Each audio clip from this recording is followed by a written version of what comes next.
ಇವತ್ತೊಂದು secret mummy hair oil ಬಗ್ಗೆ ಹೇಳ್ತಿದ್ದೀವಿ. Wait ಮಾಡಿ, ಅದಕ್ಕೆ ಏನೇನು ಯೂಸ್ ಮಾಡಬೇಕು ಅಂತ. ಇದು ಬಾಡಿಗೆ, ಇದು ಹೇರಿಗೆ. ನಮ್ಮ ಹೇಳ್ಕೊಡು ಏನೇನು ಹೇಳ್ತಾರೆ. ಇವ್ರ mummy secret hair oil owner. ಏನಕ್ಕಂತ ಹೇಳ್ತೀನಿ ಕೇಳಿ.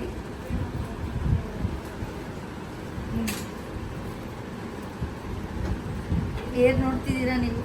ಈ ಹೇರ್ ಸೀಕ್ರೆಟ್ ಈ ಆಯಿಲ್. ಅದು ಹೆಂಗೆ ಮಾಡೋದು ಏನು ಅನ್ನೋದು ಇವರೇ ಹೇಳ್ತಾರೆ. ಯಾಕಂದ್ರೆ ಇದು ಮಾಡಿರೋದು ಇವ್ರ ಮಮ್ಮಿ. ಸೊ ನೋಡಿರೋದು ಇವ್ರು ಹೇಳ್ತಾರೆ. ಹೇಳಮ್ಮ ಇವರು. ಹಾಂ, ಅದೆಲ್ಲದ ಲಿಸ್ಟ್ ಓದ್ತಾರೆ. ಕೇಳಿಸ್ಕೊಳ್ಳಿ, ಕರೆಕ್ಟಾಗಿ ಕೇಳಿಸ್ಕೊಳ್ಳಿ ಲಿಸ್ಟ್.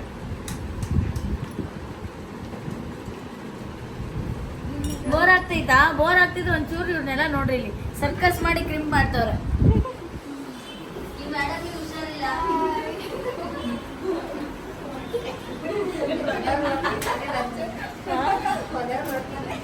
ಈ ಮೇಡಮಿಗೆ ಹುಷಾರಿಲ್ಲ, ಎಂತ ಹೇಳಿ ಜ್ವರ ಬಂದ್ಬಿಟ್ಟೈತೆ. ಜ್ವರ ಅಲ್ಲಿ ತೋರ್ಸು. ಇಲ್ಲಿ ನೋಡ್ರಿ ಇವ್ರು ಎಷ್ಟು ನಗಾಟ. ನಮ್ ತೇಜು ಓಡೆ ಬರ್ಲಿ. Serious serious be serious. ಹೇಳಿ ಮ್ಯಾಮ್ ಏನೇನು ಅಂತ.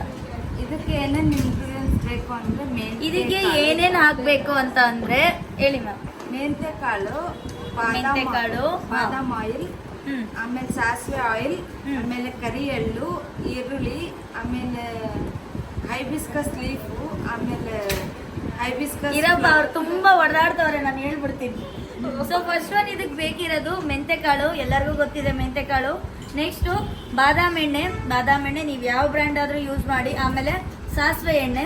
ನೆಕ್ಸ್ಟ್ ಬಂದ್ಬಿಟ್ಟು ಕರಿ ಎಳ್ಳು, ಎಲ್ಲರಿಗೂ ಗೊತ್ತಿದೆ, ರೊಟ್ಟಿಲಿ ಹಾಕ್ತಾರೆ, ಯುಗಾದಿ ಹಬ್ಬಕ್ಕೆ ಯೂಸ್ ಮಾಡ್ತಾರಲ್ಲ ಆ ಕರಿ ಎಳ್ಳು. ಮತ್ತೆ ಬೇಕಿರೋದು ಈರುಳ್ಳಿನ ಕಟ್ ಮಾಡಿ ಇಟ್ಕೊಳ್ಳಿ. ನೆಕ್ಸ್ಟು ದಾಸವಾಳದ ಎಲೆ ಮತ್ತೆ ದಾಸವಾಳದ ಹೂವು. ಅದು ರೆಡ್ ಕಲರ್ ಆದ್ರೂ ಆಗಿರ್ಲಿ, ವೈಟ್ ಕಲರ್ ಆದ್ರೂ ಆಗಿರ್ಲಿ, ಒಟ್ಟಲ್ಲಿ ದಾಸವಾಳದ ಹೂವು ಮತ್ತೆ ಎಲೆ. ಮತ್ತೆ ಇನ್ನೊಂದು ಬೇಕಿರೋದು ಯಾವ್ದಪ್ಪ ಅಂದ್ರೆ, ಏನಪ್ಪ ಇಷ್ಟುದ್ದ ಹೇಳ್ತವ್ರೆ ಅನ್ಬೇಡಿ, ಇಷ್ಟುದ್ದ ಕೂದಲು ಬೇಕು ಅಂದ್ರೆ ಇಷ್ಟು ಕಷ್ಟ ಪಡ್ಲೇಬೇಕು. ಸೊ ಆಮೇಲೆ ನೆಕ್ಸ್ಟು ಏನಪ್ಪ ಅದು, ನಿಂಬೆ ಹಣ್ಣಿನ ಎಲೆ. ಇವರು ಲೆಮನ್ ಲೀಫ್ ಅಂತ ಬರ್ದಿದ್ದಾರೆ, ನಾನು ಕನ್ನಡದಲ್ಲಿ ಹೇಳ್ತಿದ್ದೀನಿ. ನಿಂಬೆ ಹಣ್ಣಿನ ಎಲೆ, ಕರಿಬೇವು, ಮತ್ತೆ ಬೇಕಿರೋದು ಮೇನ್ ಕೊಕೊನಟ್ ಆಯಿಲು, ಚಕ್ಕೆ. ಊಟಕ್ಕೆ ಹಾಕೋ ಚಕ್ಕೆ ಕೂದಲಿಗೆ ಹಾಕ್ತಾರ ಅಂತ ಅನ್ಕೋಬೇಡಿ, ಚಕ್ಕೆ ಹೇರಿಗೆ ತುಂಬಾನೇ ಯೂಸ್ಫುಲ್ ಇದೆ. ನೆಕ್ಸ್ಟು ಈರುಳ್ಳಿ ಜೊತೆಗೆ ಈರುಳ್ಳಿ ಕಟ್ ಮಾಡಿದ್ಮೇಲೆ ಸಿಪ್ಪೆ ಬಿಸಾಕ್ಬೇಡಿ, ಸಿಪ್ಪೆನ ಇದ್ರೊಳಗಡೆನೆ ಹಾಕಿ. Next rose petals. Rose petals dry ಹಾಕ್ಬೇಕಾ ಅಥವಾ ಹಸಿದು ರೋಸ್ ಪೆಟಲ್ ನಿಮ್ಗೆ ಇಷ್ಟ ಆಗಿರೋ ಕಲರ್ ತಗೊಳ್ಳಿ. ನೆಕ್ಸ್ಟು ಅಲೋವೆರಾ, ಜಿಂಜರ್ ಅಂದ್ರೆ ಶುಂಠಿ. Next Brinda leaf. Okay, Brinda leaf ಅಂತೆ, ಗೂಗಲಲ್ಲಿ ಚೆಕ್ ಮಾಡಿ, ಖಂಡಿತ ಸಿಗುತ್ತೆ. ಆಲಿವ್ ಆಯಿಲ್ ಮತ್ತೆ ಎಳ್ಳೆಣ್ಣೆ. ನೆಕ್ಸ್ಟ್ ಲಾಸ್ಟು ಲವಂಗ. ಇಷ್ಟುದ್ದ ಹೇಳಿದ್ರು ಅನ್ಬೇಡಿ, ಅಷ್ಟುದ್ದಾನು ನಾನು ಕ್ಯಾಪ್ಷನಲ್ಲಿ ಮೆನ್ಷನ್ ಮಾಡಿದ್ದೀನಿ ಏನೇನು ಅಂತ ಹೇಳಿ. ಓಕೆನಾ? ಇದನ್ನ ಹೆಂಗ್ ಮಾಡೋದು ಅಂತ ಇದನ್ನೇನೋ ಓದ್ದೆ, ಹೆಂಗ್ ಮಾಡೋದು ಅನ್ನೋದು ಇವರೇ ಹೇಳ್ಬೇಕು.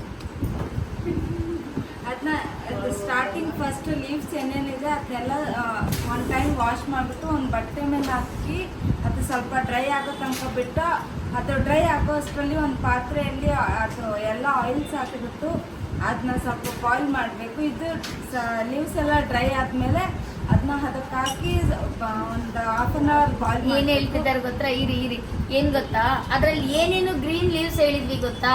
ಹಬಿಸ್ಕಸ್ ಲೀವ್ಸು, ಅದ್ರ ಫ್ಲವರು, ಮತ್ತೆ ಕರಿಬೇವು, ಮತ್ತೇನು ಹೇಳಿದ್ವಿ, ಲೆಮನ್ ಇಂದು ಲೀಫು. ಇದೆಲ್ಲದನ್ನು ವಾಶ್ ಮಾಡಬೇಕು. ವಾಶ್ ಮಾಡಿ ಅದನ್ನ ಹಸಿದೆ, ಅದು ನೀರು ಇದ್ರಲ್ಲಿ ಎಣ್ಣೆಲಿ ಹಾಕ್ಬೇಡಿ, ಅದನ್ನ ಸ್ವಲ್ಪ ಡ್ರೈ ಆಗಕ್ ಬಿಡಿ. ಡ್ರೈ ಆದ್ಮೇಲೆ ಇದ್ರಲ್ಲಿ ಎಲ್ಲಾ ತರದ ಎಣ್ಣೆ ಇದೆ ಅಲ್ವಾ, ಅದನ್ನ ಅಷ್ಟು ಒಂದು ಪಾತ್ರೆಗೆ ಹಾಕ್ಬಿಟ್ಟು ಬಾಯ್ಲ್ ಮಾಡಕ್ ಬಿಡಿ. ಅದು ಬಾಯ್ಲ್ ಆಗ್ಬೇಕಾದ್ರೆ ಇದೇನು ನೀವು ಒಣಗಿಸಿರೋದು ಅಂದ್ರೆ ಫುಲ್ ಡ್ರೈ ಮಾಡಬೇಡಿ.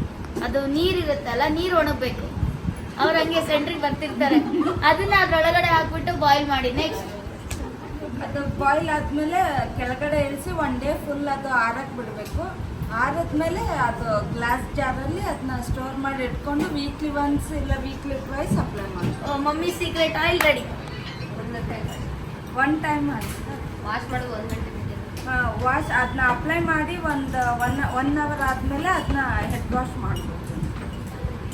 ಸೊ ಎಲ್ಲ ಇಂಗ್ರೀಡಿಯೆಂಟ್ ಹಾಕ್ಬಿಟ್ಟು ಬಾಯ್ಲ್ ಮಾಡಿ ಅದನ್ನ ಒನ್ ಡೇ ಹಾಗೆ ಬಿಡಿ, ಸೋಸ್ಬೇಡಿ. ಓಕೆನಾ? ಅದಾದ್ಮೇಲೆ ಒನ್ ಡೇ ಆದ್ಮೇಲೆ ಅದನ್ನ ಒಂದು ಗ್ಲಾಸ್ ಇಲ್ಲ ಅಂದ್ರೆ ಯಾವ್ದಾದ್ರು ನಿಮ್ಗೆ ಯಾವ ಬಾಟಲಲ್ಲಿ ಇಷ್ಟ ಆಗುತ್ತೋ ಆ ಬಾಟಲಲ್ಲಿ ಇಟ್ಬಿಟ್ಟು ಸ್ಟೋರ್ ಮಾಡಿ. ಈ ಆಯಿಲ್ನ ನೀವು ನೈಟ್ ಅಪ್ಲೈ ಮಾಡೋ ಹಾಗಿಲ್ಲ, ನೀವು ಸ್ನಾನ ಮಾಡೋದಕ್ಕಿಂತ 1 ಅವರ್ ಮುಂಚೆ ಆಯಿಲ್ನ ಹಾಕ್ಬಿಟ್ಟು ಮಸಾಜ್ ಮಾಡಿ ಆಮೇಲೆ ನೀವು ಹೆಡ್ ವಾಶ್ ಮಾಡ್ಬೋದು. ಸೊ ಈ ಥರ ಮಾಡೋದ್ರಿಂದ ನಿಮಗೆ ಇಷ್ಟು ಲೆಂತ್ ಇರೋ ಹೇರ್ ಬರುತ್ತೆ. ಸೊ ಇವ್ರು ಹೇಳಿದ್ದು ಇಷ್ಟು ಶಾರ್ಟ್ ಇದೆ ಅಂತ, ಈಗ ನೋಡಿ ಇಷ್ಟು ದಾರ